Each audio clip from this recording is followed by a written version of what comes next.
నేను సేవకుని అయ్యేవాడు కాదు, ఈ సేవలో ఉండేవాడు కాదు. ఆ దేవుని ప్రణాళిక నేను సేవ చేయను. ఆ తల్లి చెప్పిందను, తండ్రి సేవ చేశాడని నేను సేవలో లేను కాదు. దేవుడు నన్ను పిలిచాడు. 2 సార్లు దేవుని దర్శనం ద్వారా మాట్లాడారు.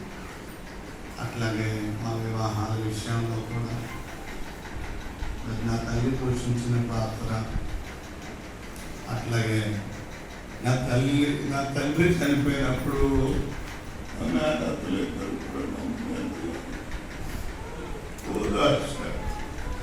వారి పిల్లల కంటే మమ్మల్ని ఎక్కువగా ప్రేమించారు. మా మేనల్ని ఏమైపోతాడో అని ఎంతో బాధ్యత తీసుకుని భారం కలిగి వారు వ్యవహరించేవారు.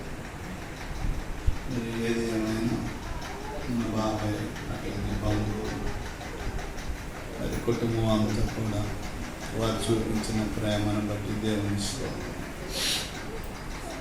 ఈరోజు ప్రభు దగ్గరికి వెళ్ళిపోయిన నా తల్లిని బట్టి కూడా దేవుని స్తోత్రం.